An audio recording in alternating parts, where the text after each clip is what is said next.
ചേട്ടന് കാഞ്ഞിരപ്പള്ളി മണ്ഡലത്തിലാണോ? കാഞ്ഞിരപ്പള്ളി മണ്ഡലമാണോ? എങ്ങനെയുണ്ട് ചേട്ടാ, ആര് ജയിക്കും? ഇവിടെ ഡോക്ടർ ജയരാജ്. അതിന്റെ ഒരു കാരണം എന്താ? പ്രവർത്തനങ്ങളും സർക്കാരിന്റെ വികസന പ്രവർത്തനങ്ങളും ക്ഷേമ പ്രവർത്തനവും. ഞാൻ ഇവര് പറഞ്ഞാൽ എനിക്കറിയില്ല.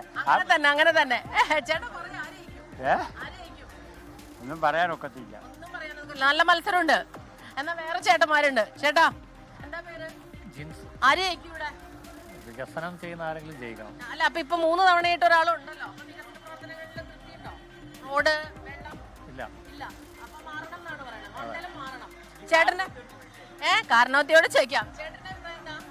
കുഴപ്പമില്ല. ചേട്ടൻ വോട്ട് ചെയ്യാൻ ഇത്തവണ പറയാൻ പറ്റില്ല. ഞാനിപ്പോ ഈ മണ്ഡലമല്ല പിന്നെ ഇതാ. സംസ്ഥാന സർക്കാർ കുഴപ്പമില്ല. വോട്ട് ചെയ്യാൻ പോവില്ലേ ചേച്ചി? അതെ, പോവല്ലേ? കാഞ്ഞിരപ്പള്ളി മണ്ഡലം തന്നെയല്ലേ? ഓക്കെ. ചേട്ടൻ എന്താ പറയുന്നത്? പത്തനാപുരം. പത്തനാപുരാണ്. അപ്പൊ പത്തനാപുരത്ത് നിന്നുള്ള ചേട്ടനാ. ചേട്ടന്റെ അഭിപ്രായം എന്താ? ചേട്ടൻ കാഞ്ഞിരപ്പള്ളി മണ്ഡലം ആരെയായിരിക്കും ചേട്ടാ? ജയരാജാണ് ജയിക്കേണ്ടത്. പക്ഷെ മെറ്റേപ്പള്ളിക്ക് സപ്പോർട്ട് ചെയ്യുന്നതുകൊണ്ട് പുള്ളി ജയിക്കുകയല്ല. ഏത് പുള്ളി?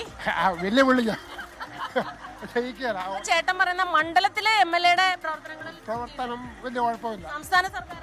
സംസ്ഥാന സർക്കാരാ പറഞ്ഞത്. അതിന്റെ വലിയ പുള്ളി ഉണ്ടല്ലോ, ആ പുള്ളിയുടെ പ്രവർത്തനം കൊണ്ട് ഈ പുള്ളിയും ജയിക്കുകയല്ല. ഭരണം മാറണം. മാറിയേ ഒക്കെ ഉള്ളൂ. ചേട്ടാ ആരെയായിരിക്കും? ഇവിടെ കുളത്തിങ്കൽ ജയിക്കും. കുളത്തിങ്കൽ.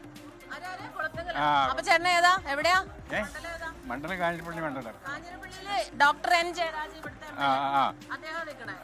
കേന്ദ്ര സഹമന്ത്രി നിൽക്കുന്നുണ്ട്. റോണി കെ ബേബി ഉണ്ട്. ആരെയായിരിക്കും? ഇയാളെ ജയിക്കുള്ളൂ. പിന്നെ അപ്പുറത്തെ ജയിക്കുള്ളൂ. ചേട്ടന്റെ ആള് പുള്ളിയാണ്. അപ്പൊ അടുത്ത കുറെ ചേച്ചിമാരുണ്ട്. ഒന്നും കൂടെ അവരോട് അവസാനം ചോദിക്കാം. കുട്ടി, ഈ മണ്ഡലമാണോടാ? എല്ലാരും പറയേ യുവാക്കൾക്ക് രാഷ്ട്രീയത്തിൽ താല്പര്യമില്ല എന്ന്. എന്താ മോളുടെ അഭിപ്രായം? താല്പര്യമുണ്ട്, നോക്കാറുണ്ട്. ജയരാജ് MLA കാരണം വികസന പ്രവർത്തനങ്ങളിൽ തൃപ്തിയാണോ? ഏറെക്കുറെ എല്ലാവർക്കും അതിൻ്റെതായ കുഴപ്പങ്ങളുണ്ടല്ലോ. മൂന്നാമത് ഒരാൾ വരുവാണെങ്കിൽ അത്രയും നല്ലതായിരുന്നു. എന്നാലും പുള്ളി ജയിക്കാൻ സാധ്യതയുണ്ട്. ഇടതു മുന്നണി വരും. അവരുടെ വർക്ക് അതുപോലെയാണ് ഇപ്പൊ. ചേച്ചിയുടെ അഭിപ്രായം എന്താ? ഞങ്ങളുടെ രാധാകൃഷ്ണൻ വരണമെന്നാണ് ഞങ്ങളുടെ ആഗ്രഹം. എവിടെ? ഞങ്ങള് പുതുപ്പള്ളി മണ്ഡലം. അല്ലല്ല, ഞാനല്ല. ഞാൻ പത്തനംതിട്ട. ഞാൻ പൂഞ്ഞാറ്.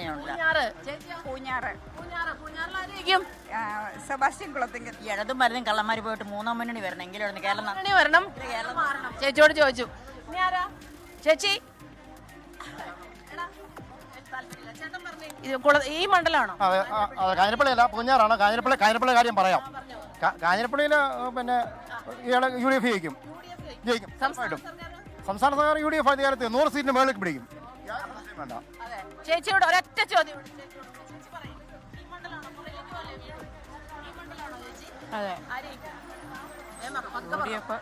UDF വരും എന്നാണ് പറയുന്നത്. അപ്പൊ അങ്ങനെ പലതരത്തിലുള്ള അഭിപ്രായങ്ങളുണ്ട്. വികസന പ്രവർത്തനങ്ങൾ തന്നെയാണ് എല്ലാവരും നോക്കുന്നത്. നമ്മളിങ്ങനെ ജനങ്ങളുടെ ഒരു പൾസ് അറിയുമ്പോൾ രാഷ്ട്രീയമുണ്ട്, അതൊക്കെയാണെങ്കിലും സാധാരണക്കാർക്ക് വേണ്ടി അവരുടെ പ്രാഥമിക ആവശ്യങ്ങൾ, അടിസ്ഥാന ആവശ്യങ്ങൾ, അതിനുവേണ്ടി ആര് നിൽക്കുന്നു അവർ ജയിക്കണം എന്ന് തന്നെയാണ് പറയുന്നത്. പലതരത്തിലുള്ള അഭിപ്രായങ്ങളുണ്ട്. നമ്മൾ ഇനി ഒരു ഇടവേളയിലേക്ക് പോകേണ്ടതുണ്ട്. അതിന് മുമ്പ് ഒരൊറ്റ ചേട്ടനോട് കൂടി. ചേട്ടൻ്റെ എവിടുത്തെ കാര്യമാണ്? N ജയരാജ് ജയിക്കും. കാരണം പുള്ളി വികസന പ്രവർത്തനങ്ങൾ ചെയ്തിട്ടുണ്ട്, ക്ഷേമ പ്രവർത്തനങ്ങൾ നടത്തിയിട്ടുണ്ട്. പിന്നെ സർക്കാരിന്റെ ഈ 10 വർഷത്തെ പ്രവർത്തന മികവ്. അപ്പൊ ശരി. അപ്പൊ നാടിന്റെ ഇലക്ഷൻ ഡെസ്ക് അങ്ങനെ കാഞ്ഞിരപ്പള്ളി മണ്ഡലത്തിലാണ് നമ്മൾ നിൽക്കുന്നത്. ഇവിടെയുള്ള ആളുകളുടെ അഭിപ്രായങ്ങൾ നിങ്ങൾ കേട്ടല്ലോ. അപ്പൊ ഈ രീതിയിൽ നല്ല ചൂടേറിയ വാശിയേറിയ മത്സരം ഇവിടെയും നടക്കുന്നുണ്ട്, ഈ മണ്ഡലത്തിലും നടക്കുന്നുണ്ട്. നമ്മൾ ഇനി അടുത്ത മണ്ഡലത്തിലേക്ക് നമുക്ക് പോകേണ്ടതുണ്ട്. കോട്ടയം ജില്ലയിലെ കിഴക്കൻ മേഖലയാണ് കാഞ്ഞിരപ്പള്ളി. ഇതുപോലെ എല്ലാവർക്കും തന്നെ, യുവാക്കൾക്കുൾപ്പെടെ ഈ പ്രചാരണത്തിലൊക്കെ തന്നെ വലിയ താല്പര്യമുണ്ട്. അവരുടെ അഭിപ്രായങ്ങളാണ് നിങ്ങളിലേക്ക് എത്തിച്ചത്. നമ്മൾ ഈ വോട്ടത്തോൺ തുടരുകയാണ്. ഇപ്പോൾ കാഞ്ഞിരപ്പള്ളിയിൽ നിന്ന് സൈനിങ് ഓഫ് സ്മിത ഹരിദാസ്.